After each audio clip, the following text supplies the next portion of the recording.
तो जय हिंद मेरे प्यारे साथियों, कैसे हैं आप सब। उम्मीद करता हूं कि आप लोग बहुत ही अच्छे होंगे। बच्चों, आज के हम लोग सेशन में, आज के इस वीडियो में वृत्त से संबंधित क्षेत्रफल से आने वाले महत्वपूर्ण प्रश्नों को हम देखेंगे और पढ़ेंगे और बेहतरीन से बेहतरीन तरीके से पढ़ेंगे। और इतना मज़ा आएगा इस वीडियो में कि बच्चों यहाँ से प्रश्न बहुत बार एग्जाम में पूछे जाते हैं और बहुत ही इंपॉर्टेंट प्रश्न आपके सामने इस वीडियो में लेकर आया हूँ। तो इस वीडियो के अंत तक बने रहिए। अगर हमारे इस चैनल पर मेरे भाई आप लोग नए हैं तो कृपया हमारे चैनल को सब्सक्राइब भी कीजिए। तो बच्चों, चलेंगे हम लोग अपने सवाल की तरफ ज़्यादा देर ना करते हुए। आप लोग को तो पता ही है कि जब भी मैं आप लोगों को मैं पढ़ाता हूँ तो ज़्यादा बातें नहीं करता हूँ। कहने का मतलब कि ज़्यादा बातें नहीं करता हूँ, यानी कहने का मतलब ये है कि सीधी सीधी बात है कि टाइम बहुत कम है और पढ़ना आप लोगों को बहुत ही इम्पोर्टेंट है ना। पढ़ना है कि नहीं पढ़ना है। अब पढ़ना है तो भैया पढ़ने के लिए आपके पास बहुत कम बच गए हैं, है ना। जिस समय में आप लोग को तैयारी करना चाहिए वो समय आप लोग गंवा चुके हैं। तो जो समय बच गया है उसका यूटिलाइज करिए, है ना, उसका यूटिलाइज करिए बढ़िया से एकदम। तो चलिए बच्चों, हम लोग चलते हैं एकदम सवाल की तरफ। बेहतरीन से बेहतरीन सवाल रखा हूं तो आप लोग अंत तक बने रहिएगा। बहुत ही इंपॉर्टेंट प्रश्न लाया हूं ढूंढ करके, ताकि हमारे बच्चों को, हमारे मित्रों को, मेरे भाइयों को, मेरे बहनों को थोड़ा सा भी तकलीफ ना हो। चले बच्चे आगे चलिए। तो बच्चों, हम लोग सवाल की तरफ आ चुके हैं और ये सवाल आपके प्रश्न बहुत ही बार एग्जाम में पूछे गए हैं। आइए देखते हैं इसको कि हम कैसे इसको सॉल्व करते हैं। बच्चों, यदि एक वृत्त की परिधि 132 सेंटीमीटर है, यानी वृत्त की जो परिधि दिया है ना बच्चों, वह 132 सेंटीमीटर दिया है और आपको त्रिज्या निकालने को बोल रहा है। क्लियर है, यानी आर की वैल्यू पता करना है कि आर की वैल्यू क्या होगा। तो बच्चों, वृत्त की जो परिधि दिया है वो कितना दिया है, तो परिधि दिया है 132 सेंटीमीटर। ध्यान से देखिएगा कैसे कर रहा हूं। पहली बात की वृत्त की परिधि का सूत्र क्या होता है, तो वृत्त की परिधि का सूत्र होता है 2 पाई आर और इसका मान दिया है बच्चों 132। क्लियर है, यहाँ 2 तो 2 हो गया। पाई की वैल्यू कितनी होती है, 22/7 होती है। हमको आर का मान निकालना है बच्चों। यहाँ से 132 हो गया। बोलो यहाँ तक समझ में आया कि नहीं आया। आगे देखिए, यहाँ से 22 दूनी कितना होगा, 44 हो जाएगा और बटे में 7 हो जाएगा। यहाँ से मेरे भाई आर है ना, इक्वल टू 132 हो जाएगा। ये बताओ कि आर के साथ ये गुणा में है, गुणा में है तो इधर जाएगा तो क्या होगा, भाग में होगा ना। तो आर इक्वल टू हो जाएगा 132 और भागे में हो जाएगा 44/7, जो कि बाटे 7 है तो ऊपर चला जाएगा। ये 7 जाएगा कि नहीं जाएगा, जाएगा ना। तो यहाँ से बच्चों हम 44 से कटा देंगे इसको। आइए देखते हैं कि 44 से कितनी बार में कट रहा है। तो बच्चों मेरे भाई यहाँ से कटाइए तो जरा 2 से कटा लीजिए पहले, तो 4 से कटा लीजिए। 4 से 4 एकम 4, 4 एकम 4, 4 से इसको कटा लीजिए। 4 तिहाई 12 और एक जाएगा 4 तिहाई 12। मेरे भाई 11 से कटा लो, 11 तिहाई 33 हो जाएगा, यानी कि 3 बार में कटेगा। ऊपर बच गया 7, ऊपर बच गया यहाँ पे 3, 7 3 बच गया है, यानी कि 17 का 21 से आ जाएगा, यानी कि 21 सेंटीमीटर बच्चों क्या आ जाएगा, 21 सेंटीमीटर इसकी त्रिज्या आ जाएगी, यानी कि 21 सेंटीमीटर इसकी त्रिज्या आ जाएगी। तो याद रखिएगा बच्चों की परिधि देगा और त्रिज्या निकालने को बोलेगा तो हम किस तरीके से फाइंड करेंगे इस प्रश्नों को। क्लियर बच्चों, कैसे हम सॉल्व करेंगे। तो उम्मीद करता हूं ये प्रश्न बहुत ही अच्छा ढंग से आप लोगों को आ गया होगा। तो बच्चों, क्या मैं आगे बढ़ूं इस प्रश्नों को लेकर के। चलिए, ये प्रश्न हो गया ना, इसमें किसी प्रकार की दिक्कत तो नहीं है ना। चलिए हम लोग नेक्स्ट प्रश्नों की तरफ हम लोग आगे बढ़ते हैं। चलिए बच्चों, हम लोग अगले प्रश्न की तरफ हम बढ़ चुके हैं और प्रश्न आपके सामने कह रहा है कि यदि एक वृत्त का क्षेत्रफल 154 सेंटीमीटर स्क्वायर है, यानी कि एक वृत्त का जो क्षेत्रफल दिया है बच्चों वह 154 सेंटीमीटर स्क्वायर दिया, यानी कि क्षेत्रफल जो दिया है वृत्त का 154 सेंटीमीटर स्क्वायर दिया है। बच्चों आपसे क्या पूछा है, वृत्त की परिधि पूछा है, यानी कि परिधि आपसे पूछा है कि परिधि कितना होगा, है ना। क्या पूछा है बच्चों, परिधि पूछा है कि कितना होगा। ये बच्चों वृत्त की परिधि निकालना है तो परिधि का सूत्र क्या होता है, 2 पाई आर होता है। 2 पाई आर होता है, यानी कि जाहिर सी बात है कि हमको आर ढूंढना है यहाँ से, यानी आर का मान जिस दिन निकल जाएगा उस दिन बच्चों हम परिधि निकाल सकते हैं। बोलो निकाल सकते हैं ना, बहुत ही आसान तरीका से। पहले आप लोग को मेन मुद्दा क्या है, मेन मकसद क्या है, को टारगेट क्या है कि निकालना क्या है, अगर वो चीज़ आपको पता हो जाएगा तो आप लोग बहुत ही आसानी से आप लोग सवाल को हल कर लेंगे। क्लियर है ना। तो हमको पता चल गया कि वृत्त की परिधि निकालना है तो परिधि का सूत्र होता है 2πr। उससे पहले हमको r निकालना होगा। जब तक r नहीं निकलेगा तब तक हम परिधि नहीं निकाल पाएंगे। तो बच्चों हम यहाँ से निकाल लेते हैं। तो चलो, वृत्त का क्षेत्रफल का फॉर्मूला क्या होता है? वृत्त का क्षेत्रफल का फॉर्मूला होता है πr²। यहाँ से 154 हो जाएगा। पाई की वैल्यू कितनी होती है बच्चों? पाई की वैल्यू होती है 22/7 और यहाँ से r² इक्वल टू 154। ये बच्चों ये गुणा में है, इधर आएगा तो भाग में होगा क्या? तो r² इक्वल टू 154 गुणे 7/22 हो जाएगा, यानी कि ये भाग में आएगा तो ये ऊपर चला भी जाएगा। क्लियर है ना? यहाँ से कटा दिए, 11 से कटाइए तो इसको जरा, 11 दूनी हो जाएगा बच्चों 22, 11 एकम 11, यहाँ से 4 निकलेगा तो यहाँ पे जाएगा 44 बन जाएगा, 11 चौके 44 और 2 साते बच्चों कितना होगा? 14। 7 बच गया है, 7 बच गया है तो 7 में 7 से गुणा करोगे 49 हो जाएगा। या बच्चों यहाँ से आर पर से जब हम स्क्वायर हटाएंगे तो ये कहाँ जाएगा? रूट में जाएगा और रूट में जो 49 होती है वो रूट में 49 किसकी वैल्यू होगी? तो बच्चों यहाँ से 7 की वैल्यू होगी, यानी 7 सेंटीमीटर आपका त्रिज्या आ चुका है। और जब त्रिज्या का मान निकल चुका है तो क्या है वहाँ पे मान रख दोगे? बिल्कुल रख देंगे। तो 2 है गया, हो गया। पाई की वैल्यू 22/7 हो गया और यहाँ से आर का मान आ गया है 7। बच्चों 7 से 7 क्या कर देंगे? कटा देंगे। क्या बच गया है? 22 बच गया और 2 बच गया, तो 22 दूनी के बच्चों 44 सेंटीमीटर आपकी परिधि का मान आ जाएगा। आप एकदम बहुत ही बेहतरीन तरीके से समझ लिए होंगे, मैं आशा करता हूँ ऐसा। बोलो बच्चों, क्या ऐसा प्रश्न आप लोगों के पेपर में आएगा तो कर लोगे कि नहीं कर लोगे? कर लोगे ना? तो बहुत ही आसानी तरीक़ा से समझ गए होंगे। बेहद ही आसान ये प्रश्न था। क्लियर है? आगे बढ़ते हैं। ये प्रश्न आपके सामने बच्चों कह रहा है, क्या कह रहा है देखो जरा और देख के बताओ हमको। कह रहा है बच्चों कि यदि एक वृत्त की परिधि 10 पाई सेंटीमीटर है ना, 10 पाई सेंटीमीटर जो वृत्त की परिधि दिया है और उसके क्षेत्रफल पूछ रहा है, एरिया पूछ रहा है और एरिया निकालना है, तो वृत्त के एरिया निकालने के लिए फॉर्मूला क्या होता है? क्षेत्रफल निकालने के लिए फॉर्मूला क्या होता है? तो मेरे भाई वृत्त का जो क्षेत्रफल हमको निकालना है, वृत्त का जो क्षेत्रफल निकालना है तो उस क्षेत्रफल का फॉर्मूला क्या होता है? तो उस क्षेत्रफल का फॉर्मूला होता है वृत्त का मेरे भाई πr²। क्या बाबू? πr², यानी हमको r का मान ढूंढना होगा तब जाकर के हमारा मान निकल पाएगा। तो बच्चों हमारे सवाल में तो केवल परिधि का मान न दिया है, जो वृत्त की परिधि दिया है 10 पाई सेंटीमीटर। अब परिधि के मान दिया है तो हम उसे तो निकाल नहीं पाएंगे, यानी कि हमको r का मान इसी की सहायता से निकालेंगे। r का मान जिस दिन निकाल लेंगे और यहाँ फार्मूला में जब पुट कर देंगे तो यहाँ से हमारे वृत्त का क्षेत्रफल निकल जाएगा। निकलेगा ना बच्चों? तो यहाँ से वृत्त की परिधि का फॉर्मूला क्या होता है? 2πr होता है। होता है कि नहीं होता है? यहाँ से 10 पाई दिया है बच्चों। यहाँ से पाई की मान मत लिखना, पाई से पाई को ऐसे ही कटा दीजिएगा, एकदम सिंपल वे में हो जाएगा, है ना। यहाँ से 2 5 क्या हो जाएगा बच्चों? 10 हो जाएगा। तो आर की वैल्यू कितना आ गई? 5 सेंटीमीटर आ गया। और जब हम आर की वैल्यू हम 5 सेंटीमीटर निकाल चुके हैं तो वृत्त का क्षेत्रफल निकाल लेंगे कि नहीं निकाल लेंगे? तो वृत्त का क्षेत्रफल का फॉर्मूला πr² होता है। तो पाई का मान यहाँ पर नहीं दिया था, मतलब नहीं लिखे हैं, वैसे ही छोड़ दो पाई की वैल्यू, है ना, पाई रहने दो। आर का मान कितना है? तो 5 निकाले हैं और आप 5 का स्क्वायर कर दो तो 5 का स्क्वायर 25 हो जाएगा, ये पाई हो जाएगा। यानी कि हमारा आंसर हो जाएगा बच्चों, वृत्त का जो क्षेत्रफल आ जाएगा वो 25 पाई आ जाएगा। और सेंटीमीटर स्क्वायर तो लगाएंगे ही लगाएंगे, क्योंकि क्षेत्रफल है भाई तो स्क्वायर तो लगेगा ही हुआ, है ना। तो 25 पाई सेंटीमीटर स्क्वायर। अगर आप चाहें तो पाई की वैल्यू लिख पाएंगे, और लिख पाएंगे तो इस तरीके से हो जाएगा 22/7। अब इसको आप मल्टीप्लाई कर दीजिएगा, मल्टीप्लाई कर देंगे तो आंसर आ जाएगा। आएगा कि नहीं आएगा? बोलो भाई, आ जाएगा ना। अब इतना तो कर सकते हो, है ना। ऑप्शन में आप लोगों को अगर आएगा प्रश्न तो वहाँ पर बच्चों यहाँ पे पाई का मान देख लेना कि मतलब कि 22/7 हल करके दिया है कि वैसे ही छोड़ दिया है ना। तो आप लोग यहाँ से अब आगे बढ़ा सकते हैं, कर सकते हैं। हम लोग आंसर ला दिया बाबू, ला दिया आंसर, ठीक है ना। ये आंसर आपको ला दिया है, ठीक है। चलिए चलते हैं आगे प्रश्नों की तरफ। प्रश्न बच्चों बहुत ही आप लोगों को घुमा दिया है। ये प्रश्न बच्चों बहुत ही घुमाया है और इस प्रश्न में एक लॉजिक है, जब तक ध्यान नहीं देंगे तो बहुत भैया सुनिए ध्यान से जरा, कहाँ देख रहे हैं? इधर देखिए। यदि अर्धवृत्त का व्यास 14 सेंटीमीटर है तो अर्धवृत्त की परिधि क्या होगी? पहली बात कि इससे पहले वाले जो प्रश्न आए थे वो वृत्त था, और लेकिन अब जो आया है वो अर्धवृत्त है। तो बच्चों वृत्त और अर्धवृत्त में मतलब समझ ली थोड़ा। हमने यहाँ पे वृत्त के बारे में पहले बता रहे थे, क्या बता रहे थे बच्चों? वृत्त। और अब हम बताएंगे थोड़ा अर्धवृत्त, है ना। तो वृत्त का जो क्षेत्रफल का फॉर्मूला होता है बच्चों वो होता है πr², है ना। और अर्धवृत्त का जो क्षेत्रफल का फॉर्मूला होता है, तो चूंकि πr² था तो अर्धवृत्त का करना है तो कोई भी चीज़ को आधा करते हैं तो 2 से भाग कर देते हैं।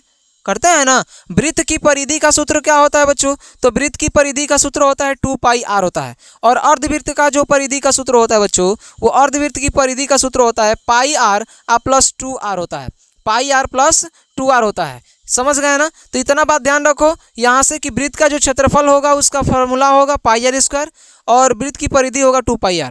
अर्धवृत्त का यानी कि आधा कर देगा, और आधा कर देगा तो वहाँ पर आधे कर देगा, तो क्षेत्रफल हो जाएगा पाई r स्क्वायर बटे में 2। और वृत्त अर्धवृत्त का जो परिधि होगा वो परिधि का जो फॉर्मूला हो जाएगा पाई r प्लस 2r। कहीं कहीं आप लोग को बच्चों ये भी देखने को मिलता होगा, आर आर है, आर कॉमन कर लेगा तो पाई प्लस 2 दे देगा, पाई प्लस 2 दे देगा, यानी ये भी क्या है बच्चों सही है। समझ रहे हो ना। आगे बढ़े चलिए। तो हम यहाँ से सवाल लगाएंगे बच्चों। सवाल में कह रहा है ना, जानते हो क्या कह रहा है? कह रहा है कि वृत्त अर्धवृत्त का व्यास 14 सेंटीमीटर है, यानी अर्धवृत्त का जो व्यास है वह 14 सेंटीमीटर दिया है, 14 सेंटीमीटर दिया है ना। और निकालने कह रहा है अर्धवृत्त का परिधि। ये बच्चों परिधि निकालना है किसका? अर्धवृत्त का। किसका? अर्धवृत्त का परिधि। अर्धवृत्त का परिधि निकालना है तो उसका फॉर्मूला होता होगा ना जी। तो अर्धवृत्त का परिधि अभी हमने लिखा था कि पाई r प्लस 2r होता है। ये बच्चों तो यानी कि r का मान जब तक निकालेंगे नहीं तब तक हमारा अर्धवृत्त का परिधि निकलेगा? ये बच्चवा नहीं निकलेगा। अब बच्चवा नहीं निकलेगा तो पहले हम क्या करेंगे? हम r का मान निकालेंगे। तो r का मान निकालेंगे बच्चों, यहाँ पे तो व्यास दिया है, तो व्यास निकालने दिया है तो वो किस लिए दिया है? त्रिज्या निकालने के लिए ही दिया है। तो बच्चों हम त्रिज्या यहाँ से निकाल लेंगे। अगर पहले से ही त्रिज्या दिया रहता तो हमको त्रिज्या निकालने की जरूरत नहीं होती। लेकिन बच्चों क्या दिया है? व्यास दिया है, यानी कि व्यास दिया, यानी कि ये अर्धवृत्त का ये व्यास दिया है। यहाँ से यहाँ तक की जो दूरी दिया है ना बच्चों वह 14 सेंटीमीटर दिया है। लेकिन हमको आधा निकालना है त्रिज्या, और त्रिज्या निकालेंगे तो क्या ये 7 हो जाएगा? बोलो 7 हो जाएगा कि नहीं हो जाएगा? यानी कि हमको त्रिज्या निकालना है तो फॉर्मूला होता है बच्चों व्यास बटे में 2, यानी 14 बटे में 2 करेंगे तो बच्चों यहाँ से हमारा जो कट करके जो 7 सेंटीमीटर आएगा वो क्या हो जाएगा? त्रिज्या हो जाएगा। और जब त्रिज्या निकाल लेंगे तो अर्धवृत्त का परिधि भी निकाल लेंगे बहुत सिंपल वे में कि फार्मूला होता है बच्चों, फार्मूला होता है 22 बटे ये पाई r प्लस 2r, 22/7 रख देंगे हम पाई की वैल्यू, 22/7 रख देंगे पाई की वैल्यू। r का मान दिया है 7, r का मान दिया है 7, 2 गुणे r का मान दिया है फिर से मेरे भाई 7। बोलो क्या यहाँ से 7 से 7 कटा देंगे तो 7 से 7 कट जाएगा तो ये 22 बच जाएगा, और प्लस 7 दूनी हो जाएगा बच्चों ये 14। तो यहाँ से 4 में 2 जोड़ेंगे 6 होगा, और 2 में 1 जोड़ देंगे 3 होगा, यानी बच्चों 36 सेंटीमीटर जो हमारी जो आंसर आएगी फाइनली रूप से वो बच्चों हमारा आएगा अर्धवृत्त का परिधि। तो बच्चों क्या अर्धवृत्त का परिधि आप निकाल पाओगे? अर्धवृत्त का परिधि निकालने के लिए फार्मूला आपको दिया गया है। अगर फार्मूले में अगर r का मान दिया रहेगा तो आपको ये निकालने की जरूरत नहीं है। अगर निकालना की जरूरत तब पड़ेगा जब व्यास दिया रहेगा। तो व्यास दिया रहेगा भैया तो हम वहाँ से पहले त्रिज्या r की वैल्यू हम निकालेंगे, और r की वैल्यू निकाल लेंगे तो यहाँ पे रख देंगे, हमारा अर्धवृत्त की परिधि निकल जाएगी। बोलो बच्चों कर लोगे ना? अरे कर लोगे कि नहीं कर लोगे? कर लोगे ना? आगे बढ़े ना। चलिए तो बच्चों इस प्रश्न में हम लोगों को निकालना है कि एक चक्के के द्वारा, यानी कि एक चक्का की जो बाहरी हिस्सा है वो परिधि है, तो परिधि के द्वारा कितना टोटल दूरी तय कर रहा है, यानी कि 2 चक्करों में हमको ये पता करना है कि टोटल कितना दूरी तय कर रहा है, यही हमको फाइंड करना है। तो बच्चों आइए इसको हल करते हैं, जरा पढ़ते हैं इसको। प्रश्न क्या कर रहा है? 2 चक्करों में 42 सेंटीमीटर व्यास के पहिया, यानी कि उस पहिए का जो व्यास दिया है ना, उस पहिए का जो व्यास दिया है, यानी कि व्यास जो दिया है वो कितना सेंटीमीटर का दिया है? 42 सेंटीमीटर का दिया है। क्लियर है? यानी कि हमको व्यास दे चुका है बाबू कि 42 सेंटीमीटर। ठीक है, यहाँ से कह रहा है कि के द्वारा तय की गई दूरी क्या होगी, यानी कि एक चक्का है, एक पहिया है बाबू, देखो ध्यान से जरा, एक पहिया में लिया हूँ, एक पहिया, ठीक है, और एक पहिए का जो व्यास दिया है ना वो व्यास वो 42 सेंटीमीटर है, और कह रहा है कि 2 चक्कर अगर ये पहिया अगर ऐसे घूम रहा है तो कितना दूर जाएगा, यही हमको निकालना है। ठीक है, तो यहाँ से मान के चलते हैं कि बाबू यहाँ से बाबू सुनिएगा जरा, यहाँ से मैं एक टिक लगाया हूँ और टिक लगा के यहाँ पर भी मैं टिक लगाया हूँ। देखिए जब यहाँ से स्टार्ट कर रहा हूँ अगर यही पुनः आ जाएगा तो समझो कि वो एक राउंड लगा लेगी, एक चक्कर लगा लेगा। तो ऐसे चलते गया चलते गया चलता गया, यहाँ आ गया, तो यानी कि अगर ये तो एक चक्कर है, ऐसे ही एक राउंड और चलेगा, एक राउंड ऐसे चलेगा, तो मान लो कि यहाँ पर आ गया, तो यहाँ से एक चक्कर, फिर यहाँ से एक चक्कर, है ना। तो एक चक्कर कितना हो गया बाबू? 2 चक्कर हो गया। तो 2 चक्करों में हमको निकालना है कि 2 चक्करों में कितना दूर जाएगी, यही हमको निकालना है बाबू। ठीक है, तो आइए, तो सबसे पहली बात कि ये बाहरी वाली जो हिस्सा होता है वो परिधि होता है, वही ना चल रहा है जी, परिधि को ही तो हम फैला रहे हैं ऐसे ना, ऐसे परिधि तो चल रहा है ना। तो बाबू परिधि निकालना है, तो परिधि निकालने के लिए फॉर्मूला होता है 2 पाई आर, और 2 पाई आर होता है तो आर का मान निकालना होगा। तो हमको हमारे पास दिया है व्यास की वैल्यू, तो व्यास दिया है तो हम वहाँ से त्रिज्या निकाल लेंगे आर का मान। तो व्यास बराबर यानी त्रिज्या बराबर त्रिज्या बराबर फॉर्मूला क्या होता है, व्यास बटे में 2 होता है। बच्चों व्यास की वैल्यू 42 है और बटे में 2 कटा दो यहाँ से, 2 दूनी 4 और 2 एकम 2, यानी आर की जो वैल्यू आ गई वो 21 सेंटीमीटर आ गया। किसका मान है ये, तो बच्चों ये व्यास का मान है, सॉरी त्रिज्या का मान है ना। अब यहाँ से हम परिधि निकाल लेते हैं, और परिधि जो निकालेंगे ना तो पहले वो एक चक्कर का निकाल रहे हैं, तो एक चक्कर का निकाल लेंगे तो अगर 2 से गुणा कर देंगे तो 2 चक्कर की हमको पता हो जाएगी। तो वो परिधि का सूत्र होगा 2 पाई आर वृत्त का, है ना। तो 2 हो गया, पाई की वैल्यू 22 बटे में 7 होती है, आर का मान निकाल चुके हैं 21 सेंटीमीटर। यहाँ से कटा देंगे हम बाबू, 7 से कटाएंगे 17 क्या हो जाएगा 21, 3 से गुणा कर दो 2 में तो 3 दूनी 6, 6 में 22 से गुणा कर दो तो 6 दूनी 12 का 2 हासिल 1, और 6 दूनी 12 1 13, यानी 132 सेंटीमीटर क्या है, तो उसकी परिधि है। किसकी, तो पहिया की। तो ये एक परिधि यानी कि यहाँ से यहाँ तक गया, एक राउंड अगर जैसे ही लगाएगा तो वो 132 सेंटीमीटर जाएगा। लेकिन 2 चक्कर में पूछा है ना, तो 2 चक्कर में पूछा है तो 2 चक्करों में निकाल लेते हैं, 2 चक्करों में, 2 चक्करों में। तो बाबू यहाँ से जब एक चक्कर में 132 सेंटीमीटर जा रहा है तो जो 2 चक्कर में निकालना है तो 2 से मल्टीप्लाई करा देंगे, तो 2 दूनी 4 और 2 तिहाई 6 और 2 एकम 2, यानी कि 264 सेंटीमीटर बाबू क्या हो जाएगी, दूरी तय करेगी। यानी जो पहिया है वो पहिया जब 2 चक्कर घूमेगा, 2 चक्कर जब घूमेगा तो वह कितना सेंटीमीटर तय करेगा दूरी, तो 264 सेंटीमीटर दूरी क्या करेगा, तय करेगा। तो इसी बेस पर अगला प्रश्न एक और रहेगा और देख पाते हैं कि कौन विद्यार्थी है जो इसका आंसर बता पाएगा। क्लियर बच्चों, तो उम्मीद करता हूँ कि ये प्रश्न बहुत ही आप लोग को आसानी तरीके से सीख गए होंगे, और ये प्रश्न अगर आपके एग्जाम में आएगा तो आप इसको छोड़कर नहीं आएंगे। बढ़े आगे बाबू, चलिए बच्चों अगला प्रश्न आपके सामने, और आप बता पाएंगे कि इस प्रश्न का आंसर क्या होगा।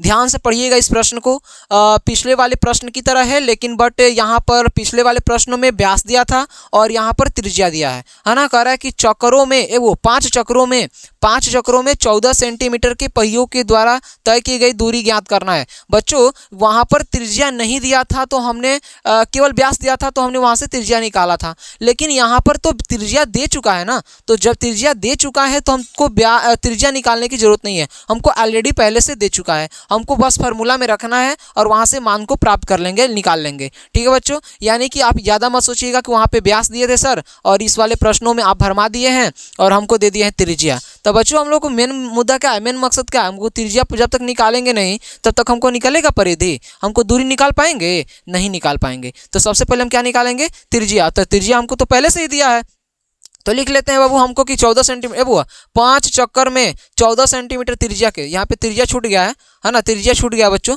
ध्यान से देखिएगा। त्रिज्या के पहियों के द्वारा तय की गई दूरी निकालना है। तो बच्चों हमको त्रिज्या दे चुका है और त्रिज्या कितना दिया है, तो दिया है 14 सेंटीमीटर दिया है ना। हम निकाल पाते हैं यहाँ से परिधि, और परिधि का फॉर्मूला होता है बाबू 2 पाई आर। वृत्त की परिधि निकालेंगे, किसी परिधि, वृत्त का परिधि है ना, तो वृत्त की परिधि का सूत्र होता है 2 पाई आर। एवं वो परिधि का सूत्र है 2 पाई आर, तो पाई की वैल्यू तो 22/7 हो गई, आर का मान कितना है, तो 14 है। कटा दीजिए, 7 दूनी का हो जाएगा 14, मल्टीप्लाई करा दो, 2 दूनी 4 और 4 से गुणा करो, 4 दूनी के 8, फिर 4 दूनी 8, यानी 88 सेंटीमीटर ये परिधि आ गई। यानी कि एक चक्कर जब लगाएगा, यानी कि जो वृत्त है तो उस वृत्त की यानी जो पहिया है बाबू वो वृत्ताकार है, और उसकी परिधि जो है कितना है, तो 88 सेंटीमीटर है। तो एक चक्कर लगाएगा तो कितना सेंटीमीटर जाएगा, 88 सेंटीमीटर जाएगा। तो कितने चक्कर में पूछा है आपसे, 5 चक्कर में पूछा है कि 5 चक्कर में वो कितना सेंटीमीटर दूरी तय करेगा। तो बच्चों यहाँ से 5 चक्करों में निकाल लेते हैं बहुत आसानी से, तो यहाँ पे लिखेंगे 5 चक्करों में। तो जहाँ पे कि पिछले वाले प्रश्न में 2 चक्कर में पूछा था तो जो निकाले थे उसमें 2 से गुणा कर देते, तो यहाँ पे 5 चक्करों में पूछा है, 5 से गुणा कर दो, क्या ज़्यादा सोचना है। तो यहाँ से 88 हो जाएगा सेंटीमीटर, एक बार एक राउंड लगा रहा है तो 88 सेंटीमीटर जा रहा है, तो पूछ रहा है 5 राउंड में यानी 5 चक्कर में, तो 5 से गुणा कर दो। 5 8 40 का 0 हासिल लगे 4 और 5 8 40 44, यानी कि मेरे भाई 440 सेंटीमीटर 440 सेंटीमीटर क्या होगा, दूरी तय करेगा। यानी कि 5 चक्कर जब लगाएगा वह पहिया, जब 5 चक्कर लगाएगा तो 440 सेंटीमीटर की दूरी तय करेगा। बोलो बच्चों, यहाँ तक समझ में आया कि नहीं प्रश्न। तो बहुत ही जवाब शानदार ये प्रश्न थे, जो कि आप लोग को बहुत ही सीखना ज़रूरी है। ऐसे प्रश्नों को हल करना ज़रूरी है, क्योंकि ऐसे ही प्रश्न एग्जाम में बहुत बार पूछे गए हैं और पूछने की चांसेस बनती है बाबू। ठीक है, तो बच्चों यहाँ से उम्मीद करता हूँ कि आप सभी को ये प्रश्न आ गया होगा अच्छे तरीके से। इसमें तो किसी प्रकार की डाउट नहीं है ना? अब बताइए, अभी तो यहाँ तक किसी प्रकार की डाउट तो नहीं है ना? चलिए, तो अब हम चलेंगे आगे, प्रश्नों की तरफ बढ़ेंगे, आखिर देखेंगे कि अभी अभी हमारे यहाँ बहुत सारे प्रश्न हैं और कैसे कैसे प्रश्न हैं देखेंगे। चलिए बच्चों, देखिए त्रिज्य खंड का जो क्षेत्रफल वाले प्रश्न है ना, वो बहुत बार प्रश्न पूछे जाते हैं। जैसे त्रिज्य खंड का क्षेत्रफल वाले प्रश्न इस बार मैं रखा हूँ। ये कैसे प्रश्न है बाबू? तो त्रिज्य खंड का क्षेत्रफल निकालना है। कह रहा है कि 6 सेंटीमीटर त्रिज्या वाले एक वृत्त के त्रिज्य खंड का क्षेत्रफल ज्ञात करो, जिसका कोण जो दिया है 60 डिग्री दिया है। क्या दिया है बाबू? 60 डिग्री दिया है। तो यहाँ से जो त्रिज्या दिया है वो हमको पता है कि त्रिज्या जो दिया है ना वो 6 सेंटीमीटर दिया है। ठीक है, और हमको कोण जो दिया, एंगल जो दिया है वह 60 डिग्री दिया है। तो बच्चों त्रिज्य खंड का क्षेत्रफल पूछ रहा है ना? तो त्रिज्य खंड का पहले तो वृत्त है, और वृत्त में यहाँ से त्रिज्य खंड का क्षेत्रफल पूछ रहा है ना? तो ये मेरे भाई, यहाँ से बिंदु जो हो गया, केंद्र हो गया, यहाँ से ओ मान ले, सी या जो भी मान लेते हैं, पॉइंट ओ मान लिया हमने, है ना? तो चलिए अब यहाँ से हमको क्या करना है, तो यहाँ से भैया तो पहले त्रिज्या दिया है, त्रिज्या 6 सेंटीमीटर दिया है, और यहाँ पे बनने वाला जो कोण है वो 60 डिग्री दिया है। तो त्रिज्य खंड का हमको क्षेत्रफल निकालना है कि कितना होगा। तो त्रिज्य खंड का क्षेत्रफल का फॉर्मूला आपको पता होगा मेरे भाई, क्या होता है? क्या होता है सर? तो त्रिज्य खंड का क्षेत्रफल निकालना है। तो फॉर्मूला क्या होता है बच्चों? तो होता है थीटा बटा में 360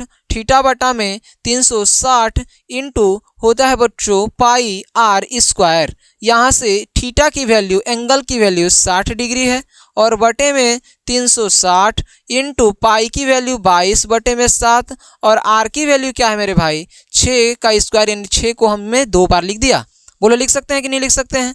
यहाँ से एक जीरो कटा दिया हमने, 6 का 36 कटा दिया, ऊपर 6 नीचे 6, एक 6 से 6 कट गया। अब यहाँ से मेरे भाई मल्टीप्लाई करा दो ऊपर जो बच गए हैं।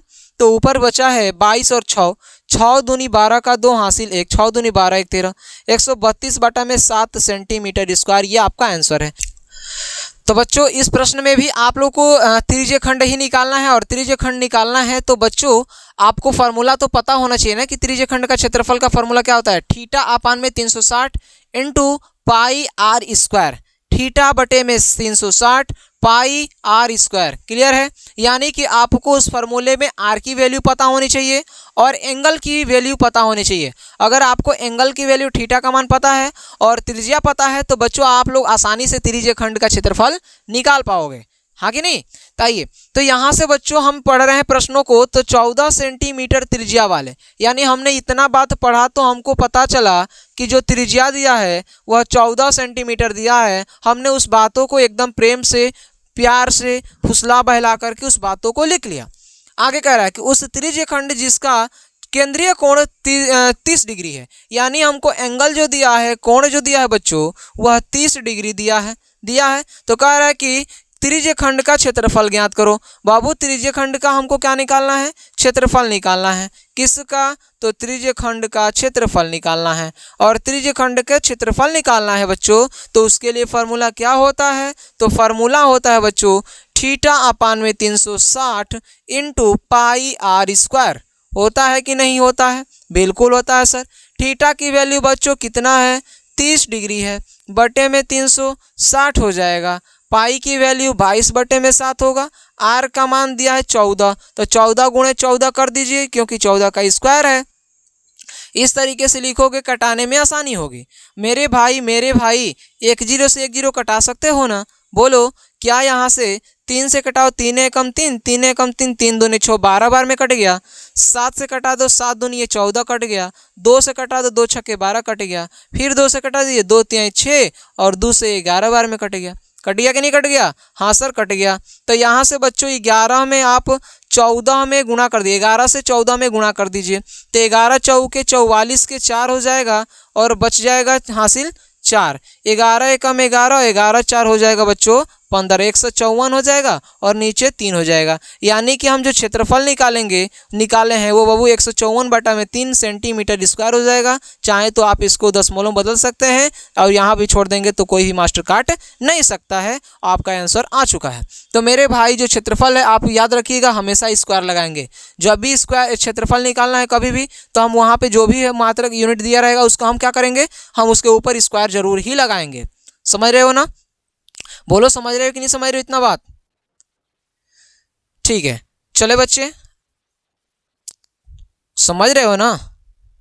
चलिए तो मिलेंगे हम लोग अगले नेक्स्ट वीडियो में अगले टॉपिक के साथ।